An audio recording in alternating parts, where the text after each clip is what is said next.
Cette histoire raconte l'histoire d'un couple de maniaques amoureux d'Angleterre qui consacraient leur vie à tuer des enfants. Travaillant en équipe, les amoureux les attiraient dans un endroit désert et leur faisaient subir des tourments infernaux. Même après leur arrestation, les criminels ont trouvé des moyens de torturer les adolescents, et d'éminents hommes politiques britanniques ont tenté d'obtenir leur libération. Voici Ian Brady et Mira Hindley. Ian Brady est né le 2 janvier 1938 à Glasgow, en Écosse. Sa mère, Margaret Stewart, était serveuse et l'identité de son père n'est pas connue. Selon sa mère elle-même, il était journaliste local et est décédé 3 mois avant la naissance de son fils. Réalisant qu'elle ne pouvait tout simplement pas s'occuper de l'éducation d'un enfant, Margaret a confié Ian, âgé de 3 mois, à la famille Sloan. Les Sloan avaient déjà 4 enfants, mais ils ont accepté le petit garçon. Ian prend leur nom de famille, mais continue à voir sa mère régulièrement. À l'âge de 9 ans, il déménage avec sa famille dans la ville de Pollock, où il s'inscrit à l'école locale. Dès son plus jeune âge, ses connaissances ont remarqué la cruauté de Ian envers les animaux. Ils décriront plus tard les horreurs commises par l'enfant. À l'école, son comportement n'a fait qu'empirer. Il s'est introduit à 2 reprises dans les maisons d'autrui, ce qui lui a valu d'être arrêté par la police. Hélas, aucune sanction sérieuse n'a été infligée au futur maniaque, en raison de son âge. De plus, Ian n'a de cesse d'intimider les plus jeunes. À l'âge de 15 ans, il quitte l'école et trouve un emploi au chantier naval, mais après moins d'1 an, le jeune homme change de métier et devient boucher messager. À l'âge de 16 ans, il est à nouveau jugé. Sa petite amie, Evelyn Grant, s'était rendue à une soirée dansante avec un autre garçon, et Ian l'avait menacée avec un couteau. Le juge l'a placé en liberté surveillée à une condition: le jeune homme doit vivre avec sa mère biologique. C'est ce qu'il a fait, déménageant à Manchester pour vivre avec sa mère et son nouveau mari, Patrick Brady. Comme vous l'avez peut-être deviné, le futur maniaque a pris le nom de famille de son beau-père. Il s'arrange pour qu'il travaille comme porteur de fruits au marché, mais le dur labeur n'est pas du goût de Ian. 1 an après le déménagement, il est arrêté par la police pour vol avec un sac de plomb. Le jeune homme avait l'intention de les vendre au marché noir pour se faire de l'argent supplémentaire, mais au lieu d'argent, il a écopé de sa première vraie peine. Étant donné qu'il avait moins de 18 ans au moment des faits, le juge l'a condamné à 2 ans de détention dans un établissement pour mineurs. Pendant qu'il purgeait sa peine, le jeune homme a réussi à se procurer de l'alcool en prison et s'est passablement enivré. Pour cette raison, il a été transféré dans un établissement plus strict, où il a fini de purger sa peine le 14 novembre 1953. De retour à Manchester, Ian change 2 fois de travail, mais il est attiré par quelque chose de plus. Déterminé à améliorer son éducation, il a commencé à lire des livres. Certes, tous ces livres ne sont pas utiles. L'un de ses ouvrages préférés était Mein Kampf d'Adolf Hitler. De plus, il aimait les livres sur les crimes des nazis. Mira Hindley est née 4 ans après Ian, le 23 juillet 1942, dans un quartier de Manchester. Sa famille n'est pas idéale. Son père, alcoolique, bat régulièrement sa fille et lui inculque la violence. La famille vivait dans une maison délabrée, avec une seule pièce plus ou moins sûre. Lorsque ses parents ont eu une autre fille, Mira a été envoyée chez sa grand-mère. Son père lui a enseigné l'autodéfense de manière assez brutale. Il exigeait que sa fille puisse se défendre contre tout agresseur et ne tolérait aucune faiblesse. Une fois, il l'a obligée à frapper le garçon d'un voisin qu'il avait griffé à la joue. Plus tard, le maniaque a qualifié cet incident de première victoire. Un autre choc dans la jeunesse de la jeune fille a été la mort de son ami proche, Michael Higgins, 13 ans. Un jour, il l'avait invitée à se baigner dans le réservoir local abandonné, mais elle avait refusé. Le garçon s'est noyé et Mira s'est sentie coupable. Après cet incident, la jeune fille s'est peu à peu intéressée à la religion. Elle rejoint la paroisse de l'église locale et devient la marraine du neveu de Higgins. À 16 ans, la jeune fille est embauchée comme employée de bureau dans une petite entreprise. Ses tâches sont élémentaires: préparer le café, aller chercher quelque chose, imprimer des documents. Malgré cela, elle gagne l'amour de l'équipe dès les premiers jours. Après avoir reçu son premier salaire, Mira l'a dépensé en 1 semaine, ce qui l'a laissé sans moyen de subsistance. Ses collègues se sont alors cotisés pour lui donner le même montant de leur poche. À la même époque, la jeune fille envisageait de se fiancer à son petit ami Ronnie Sinclair, mais elle a changé d'avis par la suite. À 17 ans, elle a changé de travail, mais n'a pas montré le même enthousiasme pour son nouvel emploi. 6 mois plus tard, elle est licenciée pour absentéisme constant. À la même époque, Mira se rend à la section judo, où même les garçons n'osent pas se battre avec elle. Une fois qu'elle y a pris goût, elle n'a pas pu s'arrêter à temps et a causé de graves blessures à ses adversaires. Au même moment, Mira se teint les cheveux en rose.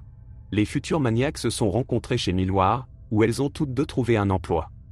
Mira a alors 19 ans, Yann 23. Selon le journal de la jeune femme, leur première conversation a eu lieu le 27 juillet 1961. Mira a d'abord éprouvé de la sympathie pour le jeune homme, malgré son casier judiciaire, puis s'est désintéressée de lui. Cependant, 6 mois après leur rencontre, Yann l'invitait à sortir au cinéma, ce que la jeune femme accepte. Le choix du film pour un premier rendez-vous était aussi étrange que possible, un documentaire sur les procès de Nuremberg, et ils se sont mis d'accord sur ce choix. Le couple a continué à aller au cinéma pour voir les films les plus violents et Brady a bientôt inculqué à Mira un intérêt durable pour les nazis. Souvent, ils s'asseyaient ensemble pour lire des documents et des livres sur les atrocités du Troisième Reich tout en buvant du vin allemand. En raison de sa nouvelle fascination, Mira commence à imiter le modèle de la jeune femme aryenne. Elle se teint les cheveux en blanc et commence à utiliser du rouge à lèvres rouge foncé. Plus tard, elle change radicalement son style vestimentaire pour adopter une tenue plus franche, jupe courte, veste en cuir et chaussures à talons hauts. Le couple a continué à travailler ensemble, mais chaque jour, il accordait de moins en moins d'attention à l'équipe. Il est impossible de qualifier leur relation de parfaite à l'époque. Dans une lettre à sa vieille amie, Mira a raconté que Yann lui avait fait avaler des somnifères. Quelques mois plus tard, elle lui a demandé de ne pas prêter attention à cette lettre. Comme le couple n'avait pas beaucoup d'argent à l'époque, ils ont commencé à chercher des moyens de s'enrichir rapidement. Finalement, Yann et Mira ont décidé de braquer une banque. La jeune femme a loué une camionnette et a essayé d'apprendre à tirer, mais elle n'a pas réussi à maîtriser cette technique. Malgré cela, elle finit par acquérir un fusil et 2 revolvers. Finalement, le couple décide d'abandonner l'idée. Ils étaient probablement conscients que sans la formation et l'expérience nécessaires, ils ne réussiraient pas. Au lieu de cela, ils se sont lancés dans la photographie et ont acheté du matériel professionnel. Mais ils n'ont fait que se photographier l'un l'autre, et pas de manière très décente. 2 ans après leur rencontre, en juin 1963, Yann est venu voir Mira et sa grand-mère. Un peu plus tard, elles ont reçu un nouveau logement dans le cadre d'un programme gouvernemental, l'ancien étant considéré comme dangereux. C'est également à cette époque que Brady fait part pour la première fois à Mira de son rêve le plus profond, celui de commettre le meurtre parfait. Il s'est inspiré du livre « Coercion » de Meyer-Levin, dans lequel 2 adolescents projettent de tuer un garçon de 12 ans et d'éviter la peine de mort. La jeune femme n'a pas été découragée par cette révélation et a accepté d'aider son amant. Le plan est très simple, Mira et Yann vont chercher la victime sur la route, l'emmener dans un endroit isolé et la tuer. Brady a demandé à Mira de conduire seule la camionnette dans la rue, tandis qu'il la suivrait à moto. Lorsqu'il apercevrait une victime convenable, le maniaque s'apprêterait à faire signe à sa complice avec sa lampe frontale, après quoi elle devrait convaincre la victime de monter dans la voiture. Le soir du 12 juillet, un mois seulement après avoir emménagé, ils sont allés chasser. Brady a choisi la première victime et a fait signe à Mira, mais celle-ci est partie en le dépassant. La rattrapant, il lui demande des explications. La jeune femme rapporte que la cible du maniaque était Marie Ruck, 7 ans, qui vivait à côté de sa mère. Selon Mira, il leur serait extrêmement difficile de s'en sortir, car la police se mettrait immédiatement à la recherche d'un enfant aussi jeune. Le couple a ensuite continué à descendre la rue à la recherche d'une autre victime. À 20h, rue Froxmay, Brady a de nouveau fait son choix et Mira a de nouveau reconnu la jeune fille. Il s'agissait de Pauline Reed, une amie de 16 ans de sa jeune sœur, qui se rendait en discothèque. Déterminée à agir, Mira s'est arrêtée et lui a proposé de l'emmener, après quoi la jeune fille est montée dans la voiture. Pour l'emmener dans un endroit désert, Mira a inventé une histoire. Elle avait soi-disant perdu un gant très cher dans la lande de Saddleworth. La région est appréciée des habitants pour sa richesse en tourbe utilisée comme engrais. La malheureuse Pauline accepte d'aider sa connaissance. Peu après leur arrivée sur le site, Brady s'approche d'elles en voiture. Mira dit à la jeune fille qu'il s'agit de son petit ami et qu'il les aidera dans leur recherche. La suite de la situation n'est pas claire jusqu'à la fin. Le problème est que Brady et Mira racontent 2 versions différentes, mais qu'elles aboutissent toutes à la même histoire: Pauline a été assassinée. Selon la version de Yann, lui et son amant ont abusé de la jeune fille et l'ont tuée. Mira, quant à elle, affirme qu'elle est restée assise dans la voiture pendant que Pauline et Brady allaient soi-disant chercher le gant. Au bout d'un certain temps, le maniaque est revenu seul et a annoncé que la jeune fille était morte. Il a emmené Mira auprès du corps et elle a remarqué que les vêtements de la jeune fille étaient très froissés. À mon avis, la version de Mira n'a aucun sens. Quelle excuse aurait une jeune fille de 16 ans pour partir à la recherche d'un homme qu'elle ne connaissait pas alors que Mira était elle-même assise dans la voiture? Il est plus que probable qu'avec cette histoire, la maniaque essayait seulement de se décharger de la responsabilité de sa participation directe au meurtre. Après avoir enterré le corps, Mira et Brady ont chargé la moto dans la camionnette et sont rentrés chez eux. En chemin, ils aperçoivent la mère de Pauline et son frère qui cherchent la jeune fille. Après une pause de près de 6 mois, le couple décide de passer à nouveau à l'acte, mais cette fois en choisissant un garçon de 12 ans. Après avoir repéré la victime dans un magasin, ils engagent le dialogue et proposent à l'enfant de leur accompagner chez lui. Pour l'inciter davantage, Brady lui offre un verre. Une fois dans la voiture, il a précisé que l'alcool devait être récupéré à leur domicile. Mais d'abord, deux maniaques ont demandé à l'enfant de les aider à trouver un gant fictif à Saddleworth. Pour son malheur, le garçon a accepté. Ensuite, la situation se déroule selon le même scénario. Hindley affirme que Brady a éloigné l'enfant de la voiture, l'a maltraité et l'a tué. La maniaque affirme à nouveau qu'elle n'était pas présente pour tout cela. 7 mois plus tard, le 16 juin 1964, le couple enlève de la même façon Case Bennett, 12 ans, alors qu'il se rend chez sa grand-mère. Il subit le même sort de violence et de meurtre.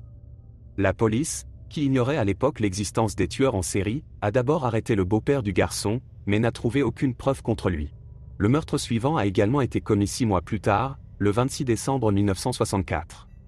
On ne sait pas très bien s'ils ont réussi à maintenir ce cycle involontairement ou si la pause était nécessaire pour endormir la police et la mettre en état d'alerte.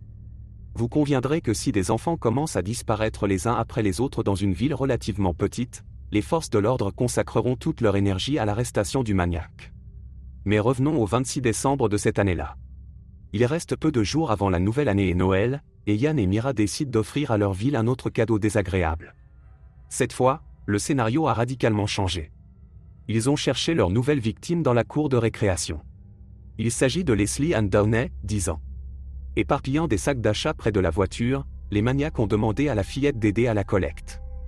Ils lui ont ensuite demandé de les aider à ramener les sacs à la maison. La jeune fille a accepté et a été attaquée dès qu'elle a franchi le seuil de la porte. Le couple a abusé de la malheureuse enfant pendant longtemps, à son domicile. Après avoir joué avec elle, les sadiques l'ont tuée et ont emmené le cadavre à Saddleworth. Là encore, Mira a assuré qu'elle n'avait pas assisté au meurtre. Le téléspectateur attentif se souvient que le couple vivait avec la grand-mère de Mira. Où était-elle passée au moment de toutes ces atrocités? Tôt le matin du jour du meurtre, la petite fille bienveillante l'a envoyée chez un parent et lui a interdit de rentrer chez elle. Malgré cela, la vieille femme a essayé de revenir le soir, mais Mira n'a tout simplement pas voulu la laisser entrer. Le lendemain, après avoir nettoyé le cadavre de la fillette et la maison, elle ramena encore la grand-mère. Le couple a commis son prochain meurtre 10 mois plus tard, rompant ainsi un cycle particulier, mais ce n'est pas la seule chose qui rend cette affaire spéciale. À l'époque, Maureen, la jeune sœur de Mira, avait déjà un mari, David Smith, âgé de 17 ans. Le couple passe souvent du temps ensemble et le jeune homme gagne immédiatement l'affection de Brady. Tout d'abord, il était prêt à écouter avec intérêt tout ce que disait le maniaque, spéculation sur les nazis, discours philosophiques, rêves de braquage de banque, etc. Deuxièmement, il avait déjà été au poste de police plus d'une fois, tout comme Ian l'avait été au cours de ces années. Même leur crime était très similaire. Smith avait été surpris en train de s'introduire dans la maison de quelqu'un d'autre et de lui infliger des coups et blessures graves. Peut-être Brady voyait-il en lui son protégé, un nouveau membre de la bande improvisée. Au fil du temps, le jeune homme se rend de plus en plus souvent chez eux et, au cours de longues conversations avec Ian, il commence à parler de meurtre. Au point que Mira commença à s'inquiéter sérieusement de savoir si leurs parents n'iraient pas voir la police, mais Brady était inflexible. Il pensait que Smith était le sien et lui faisait confiance. Peu avant le crime suivant, il lui a même dit que Smith et lui allaient bientôt commettre un crime ensemble. Tout s'est passé dans la soirée du 6 octobre 1965. Mira et Brady se sont rendus à la gare centrale de Manchester pour chercher une nouvelle victime et Ian a rapidement fait son choix. Il rencontre Edward Evans, 17 ans, qui accepte de se rendre chez lui après une petite conversation. Une fois arrivés chez lui, ils ont bu du vin et, à un moment donné, Brady a envoyé Mira chercher Smith. Après l'arrivée de ce dernier, l'action a commencé à se dérouler rapidement. À partir des paroles de Mira, il a été possible de reconstituer le tableau suivant. Elle était allée dans la cuisine pour nourrir les chiens. Smith était resté dans le salon. Quelques minutes plus tard, elle a entendu des cris et des bruits de bagarre. En entrant dans la pièce, la jeune fille a vu Evans et Brady se battre. Après une brève lutte, Ian s'est emparé d'une hache et a frappé la victime à plusieurs reprises avec la lame. Il a ensuite enroulé un fil électrique autour du cou d'Evans, qui était inconscient, et l'a étranglé. Après ce qu'il a fait, Brady a voulu emporter le corps immédiatement dans le terrain vague, mais il était trop lourd. De plus, le maniaque s'est tordu la jambe pendant le combat. Finalement, il décide de le laisser à la maison et d'accompagner Smith à Saddleworth le lendemain. Il lui demande de rester pour qu'il ressente la gravité de ce qu'il a fait. Dans un premier temps, Smith accepte d'aider Brady à se débarrasser du corps. Il était peut-être trop effrayé pour refuser. Avec un petit passé de délinquant à son actif, le jeune homme ne partageait peut-être pas les tendances sadiques du couple homicide. De retour chez lui, il décide de raconter à sa femme ce qui s'est passé chez sa sœur. Après l'avoir écouté, elle lui a demandé de signaler l'horreur à la police. Smith l'écoute et appelle la police depuis une cabine téléphonique proche, à 6 heures du matin. Son histoire est légèrement différente de celle que Mira racontera plus tard. Les archives de la police contiennent une transcription exacte de cet appel. Brady a ouvert la porte et a dit d'une voix forte « Vous voulez les petits pains ?» J'ai fait un signe de tête pour dire oui, il m'a emmené dans la cuisine et m'a donné 3 petits pains avec une boisson et m'a dit « Tu veux le reste aussi ?» Lorsque je suis entré dans la maison, la porte du salon était fermée. Ian est allé dans le salon et j'ai attendu dans la cuisine. J'ai attendu 1 minute ou 2, et soudain j'ai entendu un cri sauvage, comme celui d'une femme, une voix très aiguë. Puis les cris ont continué, l'un après l'autre, très fort. Puis j'ai entendu Mira me crier très fort « Dave, aide-le !» Quand je suis arrivé en courant, je suis resté dans le salon et j'ai vu le jeune homme. Il était allongé sur le canapé, la tête et les épaules, et ses pieds étaient sur le sol. Il était face contre terre. Ian se tenait au-dessus de lui, face à lui. Le gars criait encore. Ian avait une hache à la main. Il l'a tenue au-dessus de sa tête et a frappé le gars sur le côté gauche de sa tête avec la hache. J'ai entendu le coup. C'était un coup terriblement dur. C'était un son horrible. Bien que Smith ait raconté tout cela de sa voix monotone habituelle, l'abondance de détails a incité la police à prendre l'appel le plus au sérieux possible. Ils ont décidé de procéder avec précaution pour entrer dans la maison sans ordonnance du tribunal. Un policier s'est rendu sur les lieux et est allé chercher un boulanger local qui livre le pain le matin. Vêtu de son tablier, il lui a pris quelques pains et a frappé à la porte du maniaque, qu'une Mira sans méfiance a ouverte. Le policier a ensuite sorti sa carte d'identité et s'est rapidement rendu dans la maison, où il a surpris Brady. Il était en train d'écrire une lettre explicative au travail, demandant un congé en raison d'une blessure. Le policier a raconté une histoire inventée à propos d'une enquête sur des affaires d'armes à feu et a demandé à voir la maison. La raison n'est pas claire, mais Mira accepte. Il a inspecté toutes les pièces, sauf une, celle où gisait le corps du jeune homme, car elle était fermée à clé. Le policier a demandé à l'ouvrir, mais Mira a dit qu'elle avait laissé les clés au travail. Bien entendu, cette histoire n'était pas crédible. Le policier propose à la jeune femme de la conduire sur son lieu de travail pour récupérer la clé, mais elle renonce et ouvre la porte. Après avoir découvert le corps, Brady a été immédiatement arrêté. Avant de quitter la maison, il a raconté à un policier qu'il y avait eu une dispute entre lui et Evans, en essayant de faire croire qu'il s'agissait de légitime défense. Lorsqu'il a été interrogé, il a continué à donner cette version, mais elle semblait très peu convaincante. Brady aurait rencontré Evans dans un bar, une bagarre s'en serait suivie et, d'une manière ou d'une autre, le garçon serait venu chez lui, où la bagarre se serait poursuivie. Smith avait également témoigné contre Brady à l'époque, et la police croyait beaucoup plus à son témoignage. Plus tard, Ian a insisté sur le fait que Smith avait été directement impliqué dans le meurtre. Le jeune homme a décrit comment Ian s'était vanté d'avoir tué 3 ou 4 enfants et a même indiqué les lieux approximatifs de leur enterrement. Il a également révélé la présence de 2 valises de preuves dans lesquelles les tueurs conservaient divers trophées. Le problème, c'est que ces valises étaient entreposées dans un bureau des objets trouvés inconnus à Manchester. Il a fallu plusieurs jours à la police pour les retrouver. L'arrestation des maniaques a été suivie d'une perquisition à leur domicile. La police y a fait de nombreuses découvertes intéressantes, des carnets de notes, des listes de noms, des photographies de Brady et Mira Saddleworth, ainsi que des photos explicites d'eux. Les carnets contenaient des listes de mots codés, que la police a pu rapidement déchiffrer. Il s'est avéré que Brady tenait des registres des lieux d'enterrement, des armes et des méthodes d'assassinat. Hélas, il a été impossible de déterminer l'emplacement exact de toutes les victimes sur la base de ces informations, qui étaient plutôt superficielles. Un autre livre contenait une liste de noms, y compris toutes les victimes du couple, mais voici ce qui est étrange. En plus des victimes que nous connaissons, la liste contenait les noms d'autres enfants. Fort de toutes ces informations, les enquêteurs ont de nouveau interrogé Brady et sa version s'est révélée, une fois de plus, très peu convaincante. Les listes contenaient prétendument les noms de ses amis et il avait plaisanté sur le fait de tuer des enfants lors de sa conversation avec Smith. Dans le même temps, la police a réussi à retrouver les valises dont le contenu a choqué tout le monde. Elles contenaient des photographies d'une jeune fille nue. On y trouve également des cassettes audio, dont l'une deviendra bientôt la preuve la plus accablante de l'histoire. Elles contenaient des cris et des appels à l'aide. D'autres cassettes contenaient des enregistrements de pièces de théâtre nazis. Après avoir écouté la cassette, l'une des mères a reconnu la voix de sa fille, Leslie Ann Downey. Il est effrayant d'imaginer à quel point tout cela a été difficile pour cette pauvre femme. En outre, les valises contenaient de nombreuses photographies de l'arrière-plan des marais, divers bâtons et coups de fouet, ainsi que des magazines érotiques. Tous ces éléments, y compris un enregistrement de la jeune fille criant et une photo d'elle, auraient suffi à porter plainte, mais la police n'avait pas encore lu Saddleworth. Ils ont eu la lourde tâche d'identifier les lieux de sépulture des victimes à partir des nombreuses photos. Ils ont également été aidés dans cette tâche par une voisine de 12 ans, Myra, qui les avait accompagnés une fois dans le marais pour ramasser de la tourbe. On ne sait pas pourquoi, mais les maniaques ont laissé la fillette en vie.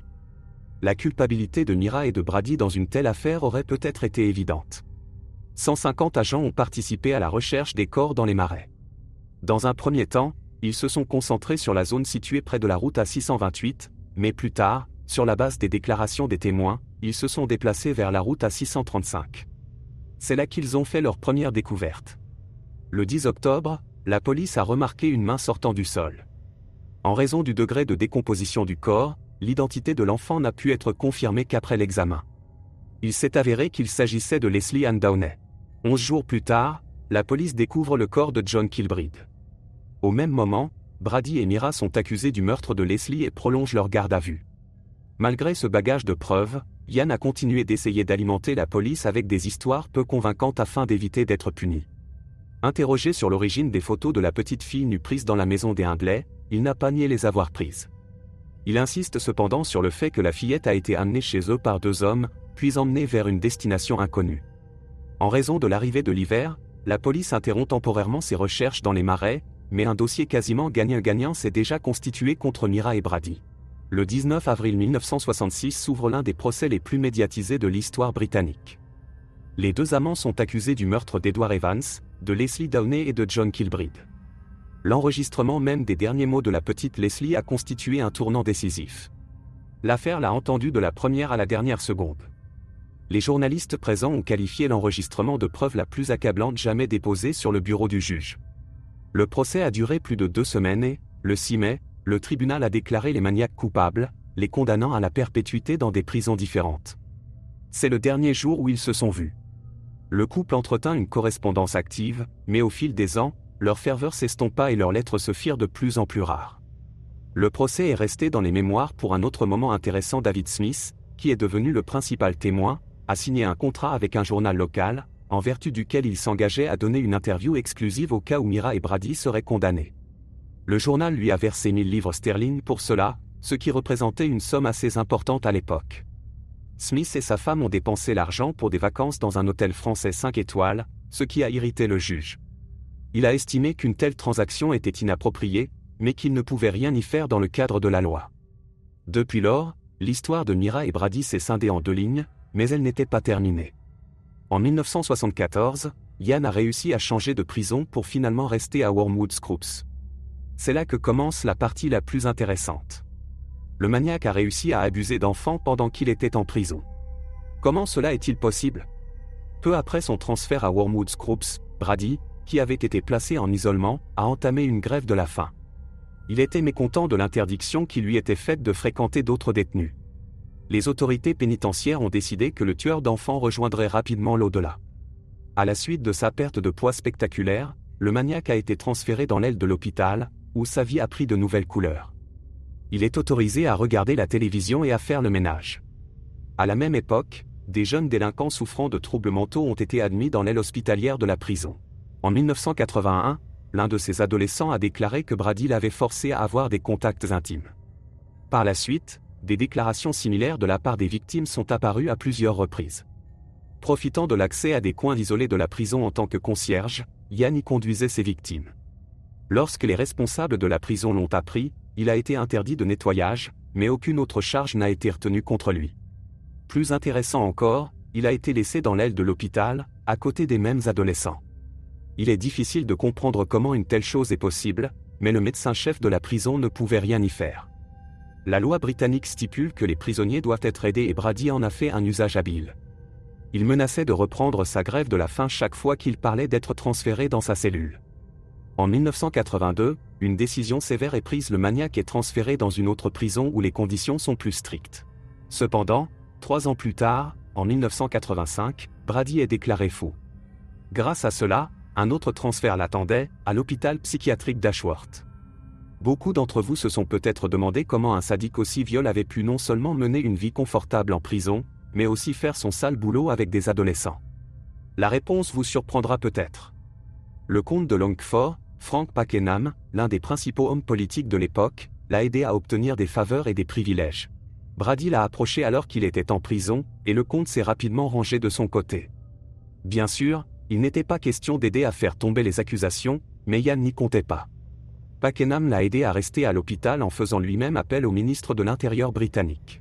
Par la suite, l'homme politique a maintes fois soutenu son nouvel ami en tirant les bonnes ficelles dans les hautes sphères britanniques. Mais la principale demande de Brady n'a pu être satisfaite, le maniaque rêvait d'un rendez-vous avec Mira. Sur ce, revenons un peu à l'histoire de Hindley. Sa vie derrière les barreaux a été beaucoup moins intense, mais pas sans moments intéressants. En prison, elle réussit à avoir une maîtresse, mais plus intéressant encore, elle réussit à sortir de là pendant un certain temps. Peu de temps après le début de sa peine, Hindley a entamé une liaison torride avec la directrice de la prison, Patricia Cairn. Ensemble, ils planifient une évasion, mais la police les surprend en pleine préparation. En conséquence, Cairn est passée du statut d'employée de la prison à celui de prisonnière pendant 6 ans. En novembre 1986, la mère de Case Bennett lui écrit une lettre, la suppliant de lui révéler le sort de son fils. Cette lettre était remplie de douleur et de désespoir, comme le montrent les dernières lignes. « Je suis une femme simple, qui travaille dans les cuisines de l'hôpital Christie. J'ai mis 5 semaines à écrire cette lettre parce qu'il est très important pour moi qu'elle soit acceptée par vous telle qu'elle est, un appel à l'aide.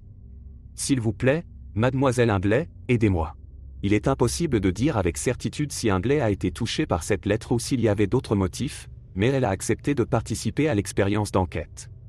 Sous haute sécurité, elle est emmenée à Saddleworth, dont le périmètre est bouclé par 200 policiers. Mira a pour mission de retrouver les corps d'enfants dont le sort n'est pas encore connu. Elle échoue dans cette tâche, les recherches n'aboutissent à rien. Les détectives qui ont organisé sa participation ont été sévèrement critiqués pour avoir gaspillé de l'argent pour un événement de cette envergure. Cependant, cette initiative a porté ses fruits un peu plus tard. L'un des inspecteurs a continué à rendre visite à la femme en prison, et bientôt elle a décidé d'avouer partiellement un certain nombre de crimes. Mira a raconté tous les meurtres, mais a insisté sur le fait qu'elle n'avait jamais été présente à ces moments-là. Bien sûr, personne n'était pressé de la croire, mais le détective était heureux de ces nouvelles informations, quel qu'en soit le volume. Depuis lors, Mira s'est rendue plusieurs fois sur la Landée. En 1987, les policiers ont réussi à découvrir le corps de Leslie Ann Downey, plus tard, celui de Pauline Reed. Lorsque Brady a appris que son ancienne amante coopérait à l'enquête, il a également décidé d'avouer en partie ce qu'il avait fait. Certes, le maniaque a demandé qu'on lui donne les moyens et la possibilité de quitter la vie, ce que personne ne peut faire légalement. Après avoir essuyé un refus, Ian a continué à parler et a également exprimé son désir d'aider la police dans sa recherche des corps restants. Le 3 juillet de la même année, il a été emmené à Saddleworth, où il n'a jamais pu localiser le lieu de sépulture de Case Bennett. Plus tard, des inspecteurs frustrés refusent de se rendre à nouveau dans la lande avec le maniaque, qui se tourne alors vers les journalistes. Dans une lettre, il admet indirectement qu'il a tué 5 autres enfants, mais la police ne peut confirmer cette information. 6 mois plus tard, Brady obtient encore une deuxième visite à Saddleworth, mais elle s'avère à nouveau inutile. Le corps de Case n'a toujours pas été retrouvé. En 2003, la police a repris ses recherches en utilisant les technologies les plus avancées. Elle n'a obtenu aucun résultat, elle ne disposait que de photos vieilles de 40 ans, ce qui rendait presque impossible la recherche du bon endroit. Mira a longuement tenté d'obtenir une libération anticipée, elle a rédigé des appels, obtenu le soutien de Lord Longford et, au début des années 2000, presque tout le monde était convaincu que sa libération était inévitable. Malheureusement pour elle, la vie en a décidé autrement. Hindley est décédée le 15 novembre 2002 à l'âge de 60 ans. La cause est due à des complications d'une maladie cardiaque. Le reste de la vie de Brady a été moins rose. Alors que la libération de Mira est sérieusement envisagée, la libération de Ian de l'asile reçoit le feu vert des hauts fonctionnaires britanniques. Chaque année passée à l'asile le rendit progressivement fou, jusqu'à ce qu'il perde le peu, voire l'absence, de raison qui lui restait. Malgré cela, il a réussi à vivre assez longtemps, jusqu'à l'âge de 79 ans. En 2017, le maniaque est décédé d'un cancer et l'urne contenant ses cendres a été enterrée au fond de la mer. La mort de Brady n'a pas attristé grand monde. Son homonyme, le président de la branche de la Fédération de la police Ian Hanson, a fait remarquer que de tels monstres ne méritaient aucune sympathie. L'histoire des amants assassins d'enfants s'est arrêtée là, mais en Grande-Bretagne, leurs noms resteront longtemps dans les mémoires. Ian et Mira sont l'exemple même de l'inhumanité, de l'impudence et du cynisme sans limite, ainsi que de l'absence totale de moralité. De même, quand nous souvenons de l'histoire du passé, nous pouvons prévenir les événements de l'avenir, notre travail n'est pas vain. Partagez votre opinion sur la vidéo dans les commentaires, et bien sûr prenez soin de vous et de vos proches. Merci d'avoir regardé.